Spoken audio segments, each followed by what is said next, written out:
대표님, 네. 저 궁금한 게 있는데요. 현기차가 왜 흉기차로 불리는 거예요? 제가 이유는 따로 알아봤거든요. 네, 뭐래요? 내수형, 출형, 강판 차별하는 거랑 뻥마력이랑 엔진 관련해서 논란이 있다는데 저는 잘 모르겠거든요. 근데 정비적 관점에서는 이제 어떤지가 궁금해서요. 정비사들은 사실 흉기차란 말을 잘 쓰지 않아요. 현장에서. 진짜요? 네. 왜 그렇게 하는지 모르겠는데 어쨌든 저도 이제 커뮤니티 같은 데 보면이나 아니면 이제 저희 유튜브에도 댓글 보면은 왜 흉기차 뭐 이렇게 쪽으로 뭐 영상을 만드냐 이런 분들도 있는데 사실 잘 모르겠어요. 그렇게 흉기차라고 불릴 만큼 그 정도의 오명을 쓸 만큼의 나쁜 차가 절대 아닙니다. 근데 봤을 때는 많은 분들이 이제 흉기차라고 불린다고 하는데 사실 정비적 관점에서 봤을 때는 흉기차?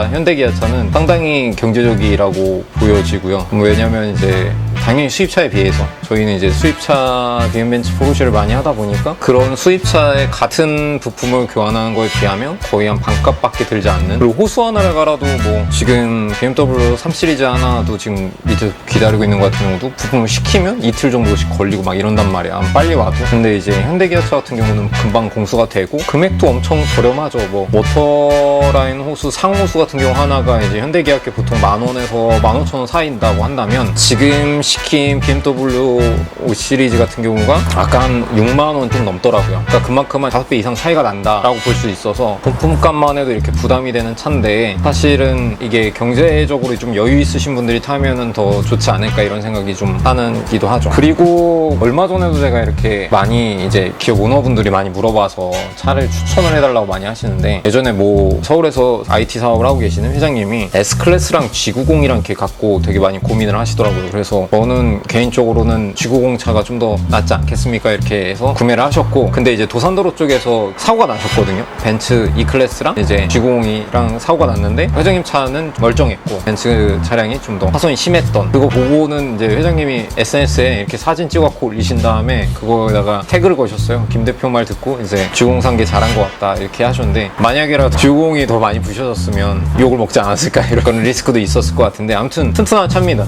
제네시스든 뭐 현대기아차든 다 전 나쁘지 않다고 생각을 하고요. 다만 이제 그런 거 같아요. 그러니까 우리가 일종의 비엔벤츠나 이런 수입차 타는 게 하차감 때문에들 많이 타시거든요. 그게 이제 남들의 보여지는 시선들, 그거에 대한 비용으로 보면은 지금 저도 검색을 해보니까 예를 들면 제네시스 G80이랑 E클래스 2300이나 BMW 530i 엑스드라이브나 이런 거랑 비교했을 때 한 1,500 정도 가격 차이가 나요. 근데 1,500 정도를 더 주고 내가 그 하차감을 누린다라고 한다면 거기에 대한 지불할 의사가 있다면 할 수 있지 않을까 이런 생각은 하는 거고, 그렇다고 해서 현대기아차가 이런 차들에 비해 성능이 현저하게 낮거나 그렇지는 않다라고 생각을 합니다. 그리고 저도 하나 느끼는 게 저희 어머니가 2010년식인가 12년식 된 뉴카렌스를 아직도 끄고 다니세요. 근데 크게 잔고장 없고 누유 없고 최근에 점막 보려고 갈았고 네.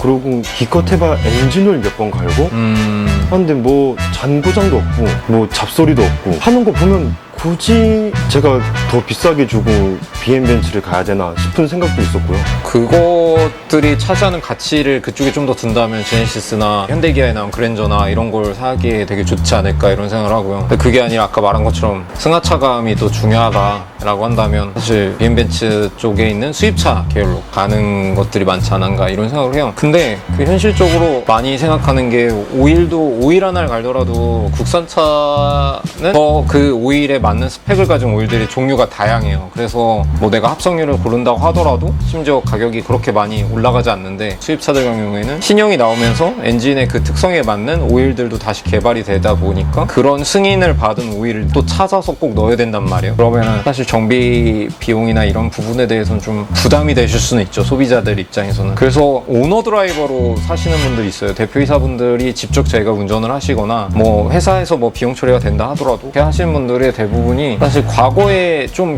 호황일 때는 벤츠 뭐 S350D나 뭐 S500이나 이런 차량들, 아니면 뭐 적어도 E클래스나 BM 530이나 이런 차량들로 많이 탔다면, 최근 들어서의 동향은 제네시스로 많이 좀 쏠리는 게 있는 것 같아요. 네, 국산으로 많이 넘어오는 그런 분위기도 좀 보이고 있습니다. 아무튼 왜 커뮤니티들에서 흉기차는지 모르겠지만 저는 어쨌든 개인적으로는 흉기차라는 말은 사실 커뮤니티에서 처음 들어봤다. 그리고 약간 우리나라의 현대기아가 그 정도로 불릴 정도로 광고질이 많거나 문제가 있는 차라고 생각하진 않는다.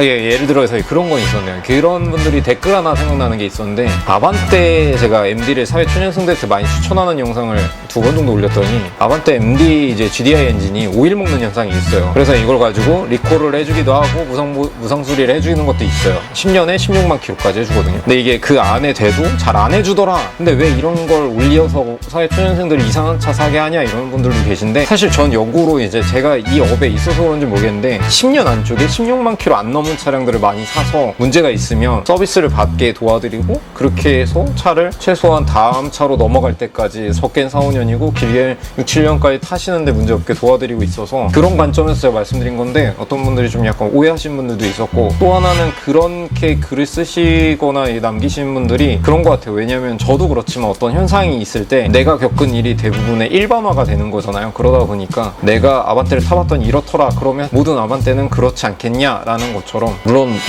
그렇게 느끼실 수도 있지만 그렇지 않은 경우들도 있으니까, 좀 그런 걸 좀 골라서 생각을 해보시면 어떨까, 이런 생각이 듭니다. 그러고 개인적인 생각 하나는, 솔직히 BM 벤츠를 저희 현대기아 마냥 13년, 10년 이렇게 넘게 막 굴리진 않잖아요. 네. 근데 그게 이제 그런 문화가 있는 거죠. 그러니까 이제 우리가 워런티라고 하잖아요. 수입사들도 워런티가 연장까지 해서 연장이 다 끝나고 나면 대부분은 이제 매각을 해서 이게 수입차 중고차 시장으로 나오죠. 그러다 보니까 사람들이 말하는 게, 그 관점에서 봤을 때는 첫 번째 오너가 오랫동안 타는 경우가 좀 적다라는 비율인 거고, 근데 그게 수입차에 국한된 건 아니고 국산차도 한국 사회에서는 차를 신차 사서 진짜 오래 타는 경향이 점점 줄어들고 있잖아요. 그러니까 쇼텀하게 차를 많이 바꾸거든요. 심지어 그때 이제 한참 금리가 낮을 때일수록 더 그런 경향이 심화됐었었죠. 그러다가 최근 들어서 이제 경기 둔화와 금리가 고금리가 되면서 점점 이제 중고차 쪽으로도 넘어가면서 10년 안쪽, 뭐 예를 들면 지금이 24년인데 16년씩, 17년씩, 18년씩에 대한 수입이든 국산이든 중고차에 대한 어떤 구매가 되게 많아졌죠. 그러면서 덩달아 다시 정비 시장도 좀 어떤 붐이 일어나듯이 좀 일이 많이 늘어난, 전국적으로 그런 상황이지 않나, 이런 생각을 합니다. 근데 이렇게 보면 이제 사람들이 흉기차라고 하면서 커뮤니티에 많이 남길수록 사실은 어쨌든